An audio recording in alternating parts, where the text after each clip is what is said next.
If you master the cold, it becomes an ally. Dress according to the weather and activity. Winter exercise. The overboots came on too late and your feet are cold. You ignore the cold because you should be able to endure a little of it, shouldn't you? No, you really shouldn't. It's a short path from feeling cold to cold injuries and frostbite. That's why you need to be prepared. Take precautions. Know what to look for and what to do if you get cold. Cold injuries and frostbite can occur at low temperatures all year round. It can happen during military education, training, or exercises.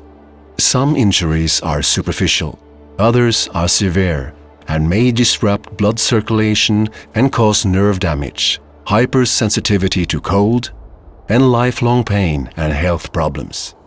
If you've been exposed to cold injuries or frostbite in the past, you are at greater risk of sustaining new damage in the same place. Moisture, humidity, rainfall, or operations near rivers or water increases the risk of cold injuries. Time. Prolonged exposure to humidity and temperatures nearing 0 degrees makes you susceptible to cold injuries. Temperatures below 0 degrees. In really cold weather, frostbite can occur in seconds. Injuries occur faster than you think, especially when exposed skin touches metal surfaces like weapons. How do I prevent injury? Clothing, food, and sleep are key words. If you're aware of all three, the chances of injury decrease significantly.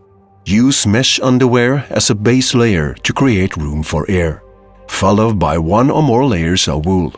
The final layer should always be windproof. That way, the air between the layers is heated up and gives an insulating effect. Work wet, rest dry. When you're unable to dry wet clothes, you should wear them while working. You should always have a dry set of clothes available. Change into dry clothes before resting. Prioritize dry socks. Use your hood actively and turn your face away from the wind. Wear field boots large enough for 2 pairs of wool socks in addition to wool soles inside your boots. The soles must be replaced when worn out. Overboots protect you from the cold and moisture. Use them actively and ensure ventilation and drying. Cover your hands according to activity and temperature. Mittens are warmer than gloves. They gather your fingers and insulate better. Always wear a protective layer, such as gloves or thin woolen mittens when handling metal equipment and weapons. Be sure to dry off wet shoes and clothes whenever you have the opportunity.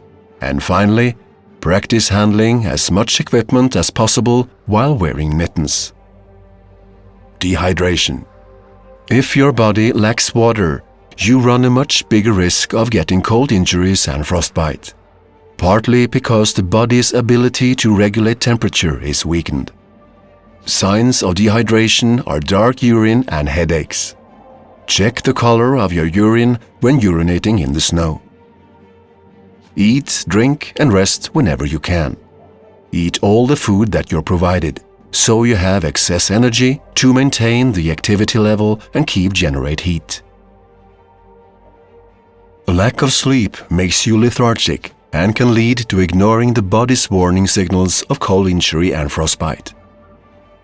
Lack of sleep can also affect blood circulation to the skin, which in turn increases the risk of cold injury and frostbite. If you are about to get cold injuries or frostbite, the body can react in different ways.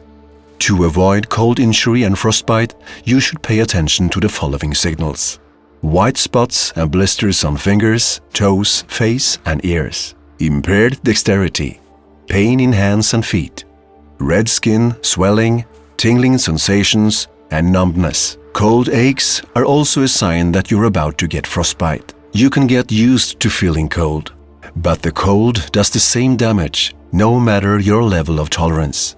Remember to pay attention to the people around you. Prevent cold injury and frostbite by performing a body check regularly. Look for white spots, talk to your body, and ask how he or she is doing. And finally, listen to your body.